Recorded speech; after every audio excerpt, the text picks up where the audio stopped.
Oh, thank you so much for that wonderful, wonderful introduction.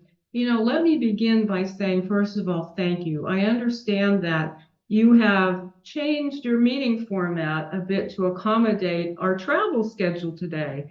We literally have just arrived in Evanston, Illinois, about a half an hour ago. And I don't know if you heard me earlier, but this is the very first official activity that I am having in my new office as president-elect. This is my first time in the office. So I am honored that I'm sharing it with you this evening. It's an amazing experience, and thank you so much. Goodness, there's something happening there. It's like magic. I want to be a part of that.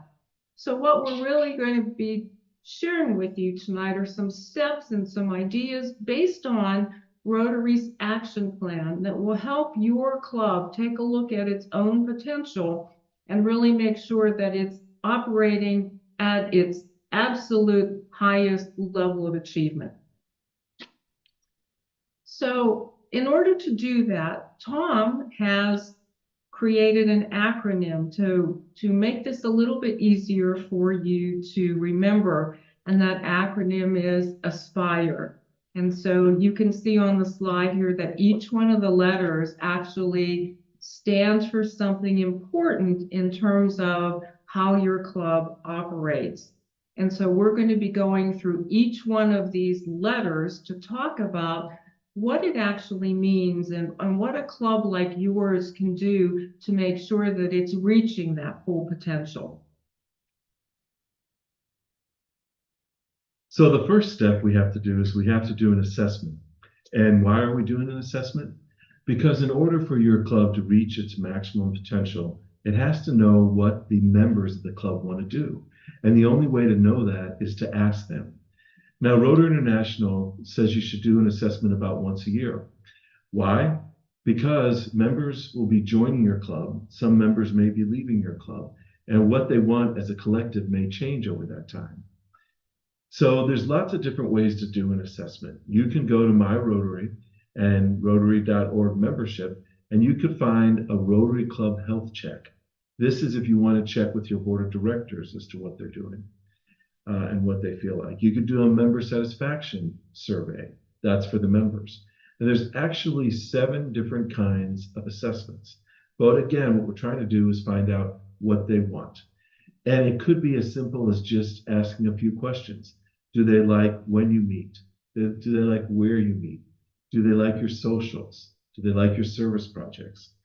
And the reality is when you do this, there's going to be typically what we find is about 5% of the people say they're dissatisfied or very dissatisfied. When you actually drill down as to why they're dissatisfied, a lot of times it's something simple. They don't want to wake up early to go to a 7 a.m. meeting. Well, in that case, you know what to do. You could actually put in a satellite club together and meet. Some of the people want to meet later, they can meet at a separate time. This is really the first step in maximizing your club's potential, and it doesn't have to be difficult. Some of the things that Tom has on the screen are formal documents that you can find on Rotary.org. But as Tom mentioned, it can be something very simple, simply picking up a phone and calling members to ask how they feel about certain elements of your club. Those of you who may have followed United States politics in the past may recognize this name. There was a mayor of the city of New York, and his name was Ed Koch. And Ed Koch was very, very famous for walking around the city and simply walking up to strangers and saying, how am I doing? How am I doing? He'd say it in the subway. He'd say it in the supermarket. He'd say it in front of an office building. How am I doing? And he really was trying to get to the grassroots to find out what his constituents thought about his performance. So in a way, doing a satisfaction survey of your club is simply a way of asking your members, how are we doing? And you may want to consider the timing of when you do a survey. Our last president, our immediate past president, Jennifer Jones, she came up with an entrance survey. So when people come in, you could ask them what they want when they come in. And our president-to-be, you're going to find out she's a researcher. She likes to, whenever we get a question, after. She wants to make sure that we answer the right way. And we had a question the other day, if you recall, somebody said, well, what about exit surveys? So Stephanie went out and researched about exit surveys. What did you find out? Well, all the research suggests that asking people after they've made a decision to leave an organization is really a stupid time to ask them. That's what the research says. You know, exit interviews are not necessarily always helpful, because when you think about it, when we ask members to come into our clubs, why do we invite them? We invite them because they're people like us. They're people who have the same qualities that we do, that, you know, they have the DNA to serve above self, and they're nice people. So when they make a decision to leave an organization, they've made up their mind. So if you approach them and say, why are you leaving? Because they're nice people, they tend to tell you what they think you want to hear, and not necessarily the real reasons. So as immediate past president Jennifer is suggesting, talking to people as they come into a club is a much better way to get information, because when you do that, you get to hear more from your members about what they're expecting from the Rotary experience. What do they want from your club? Are they looking for fellowship? Are they looking for professional development? Are they looking for networking? Whatever the reason for their expectation, you'll know it, and that will give you a better chance to tailor the things that happen in your club, your speakers, your projects, your social events. And although you may not hit every single time on every single thing that's important to people, you will from time to time. And that's what will create engagement and help them stay focused on the wonderful time, the irresistible time that they're having in your club. And the great thing about having a survey when someone comes in, or while they're still a current member before they decide to leave, is you can take corrective action. You can make a change that'll motivate that individual and probably others to stay. The S in Aspire stands for saying thank you. You have to remember, you know, why we all do Rotary. We all get the same salary. All right, so we do Rotary because it makes us feel good. It's psychic income. And along with that income is the feeling that we want to feel supported and we want to feel appreciated. So it's extremely important to thank volunteers and to thank people for whatever service they're doing, whether it's working on a project or doing something in your club or maybe doing the newsletter.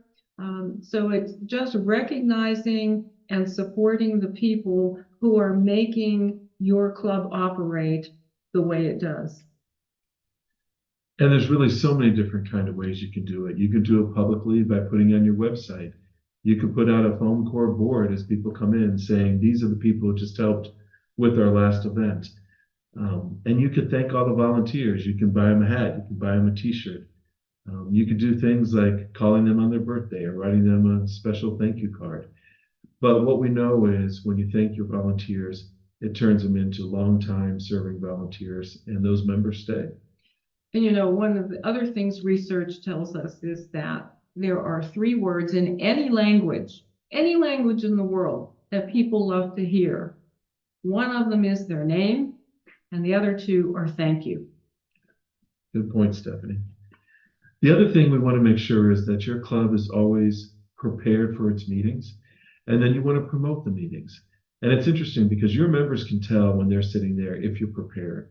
And you know, it's not just for the members, it's for any participant in the meeting.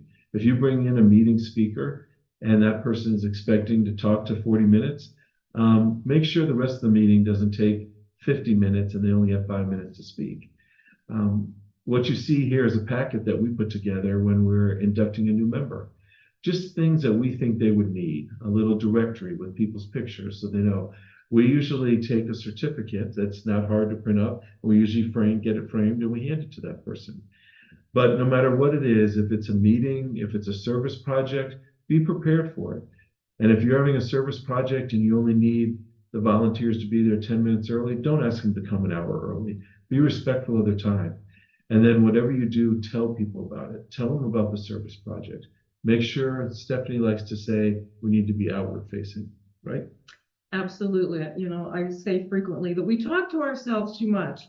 Look at all of us on the screen tonight. I'm pretty sure that everybody is a Rotarian. We know what Rotary is. It's all the people who are not connected to this meeting, who need to hear our message, who need to understand our story about how we create lasting change in the world. So just a few things to keep about as keep in mind when you're trying to promote your club and maximize its potential. Make sure that all your meetings are well organized. Think them through in advance. Get people's opinions as to what kind of speakers they want. Don't have a speaker committee that just has one person on it. Make sure you get varying different endpoints. Get that diversity in opinion. When you say you're going to start your meeting on time, unless it's an exigent circumstance like tonight, start your meeting on time and end your meeting on time, because people make their schedules around that. And make sure that you, just like when you ask your members if they like their meetings, ask them what kind of speakers they want. Maybe you want some authors, maybe you want some politicians, maybe you want some scientists, maybe you want business people. But find out from your members what they want and then deliver what they want. Also, you want to make sure that if your club has a special focus, and this is especially true with the cause-based clubs, if your club is focused on ending human trafficking or serving veterans, make sure the service projects relate to that. And also, there's something going on every month. We have membership month coming up next month.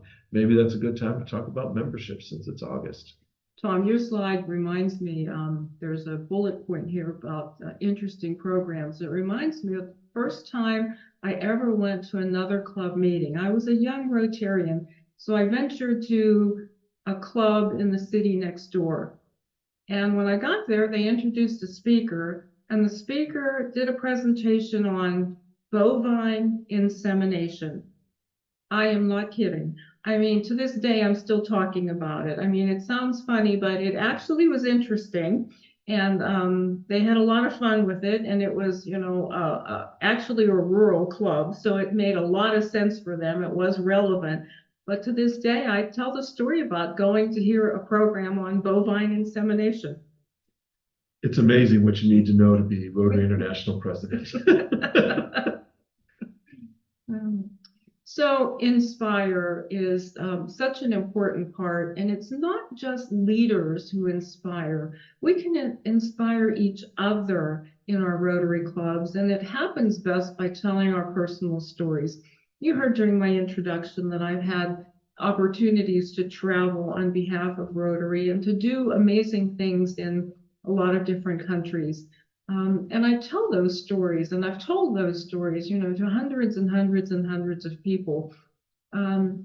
It's one thing to read about a National Immunization Day, but when I tell the story about the children who were in line and the way they looked at me, and some of them had never seen yellow hair and white skin, and I scared them to death. When I tell those stories about how they still came forward and they let me put the drops in their mouth, there's something compelling and something inspiring about telling our stories about the work that we do in Rotary. I tell stories about, being in the Dominican Republic and setting up water filters, and part of our job was to put dirty water in and watch it come out clean. And watching little boys, they kept looking at that and saying, oh, that's like magic. Show us that again. Show us that again. There's absolutely something inspirational about hearing a story from the perspective of a person who has done Rotary service.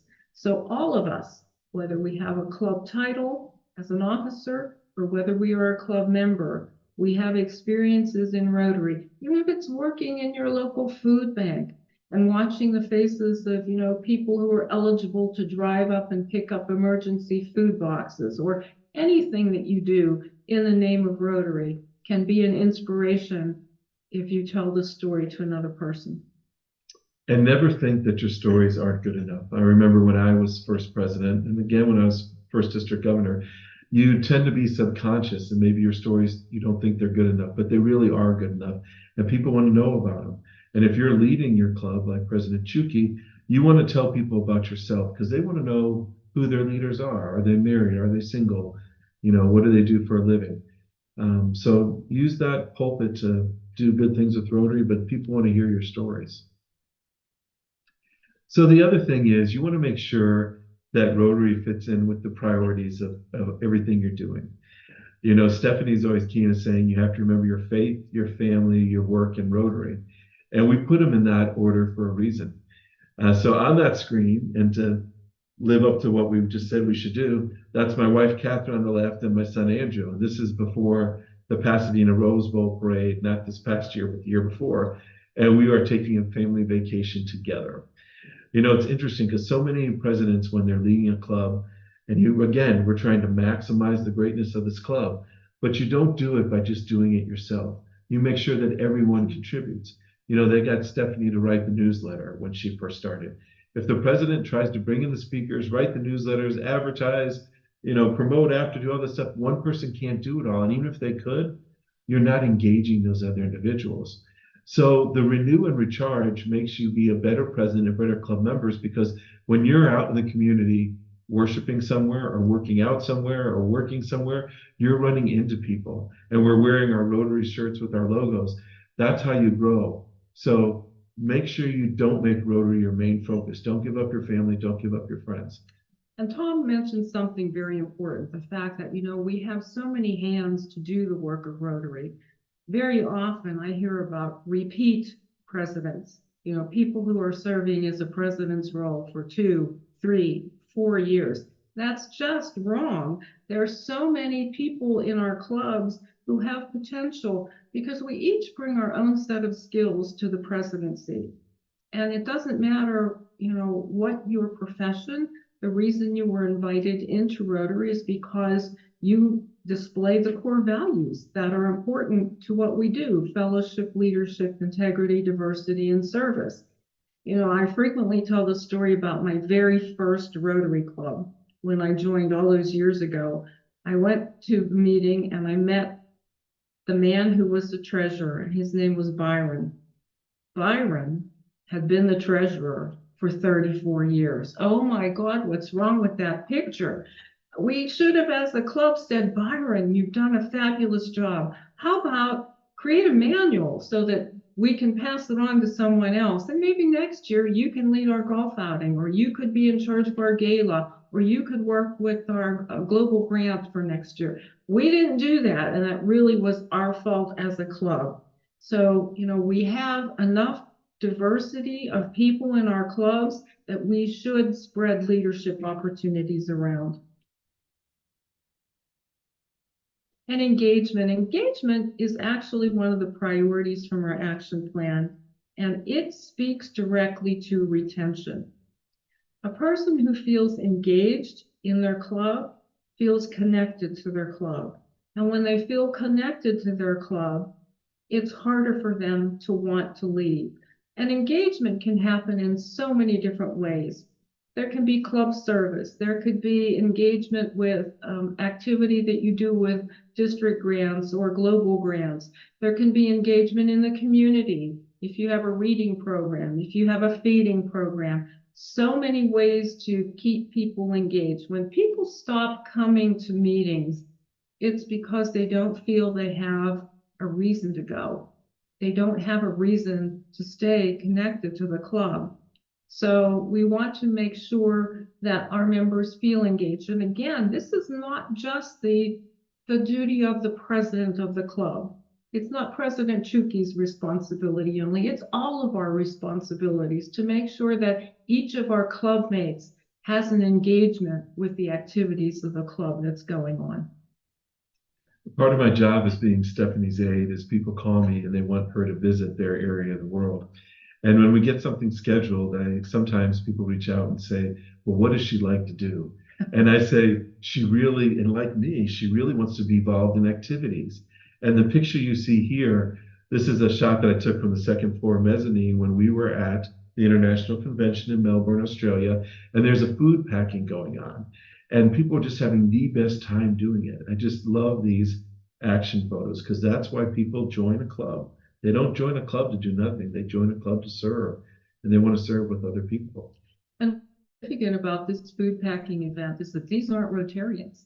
These are people from the community who were invited to come to this location and engage in this food packing event. And obviously, we're then given a lot of information about Rotary. It was shared with them through the registration process, but they're non-Rotarians who were engaging in a really meaningful project.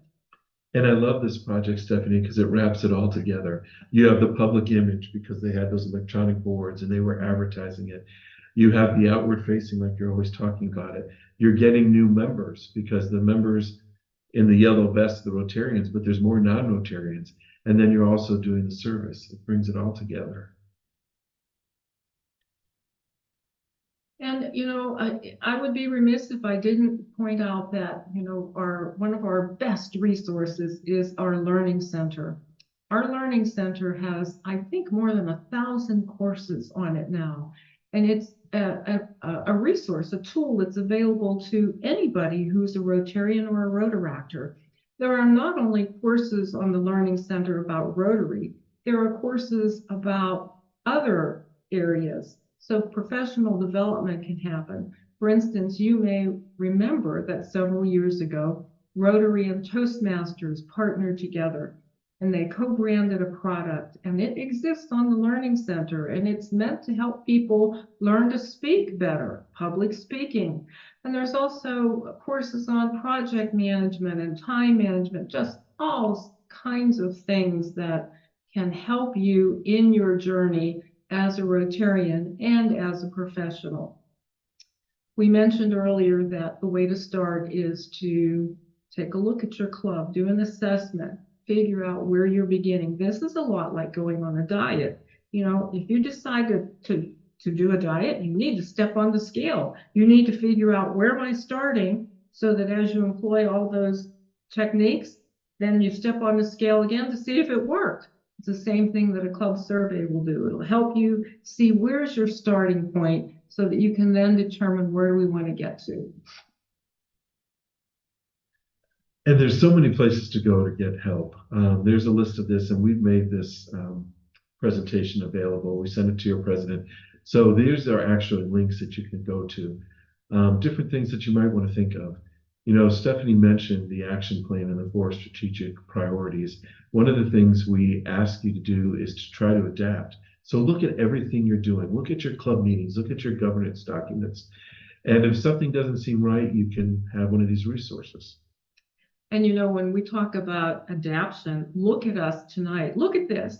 You know, say what you will about COVID. It was terrible. Of course it was. But the lesson that we learned was that we were able to understand and use technology to keep us connected. And here we are, we're still connecting. So that was a great lesson. And one of the best tools are the people who went before you. You can talk to your immediate past presidents. You can actually talk to your assistant governor, your district leaders, your club leaders.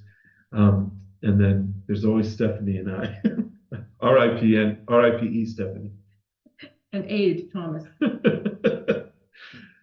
So we've actually come to our favorite part, which is actually the question and answer. So we want you guys to leave.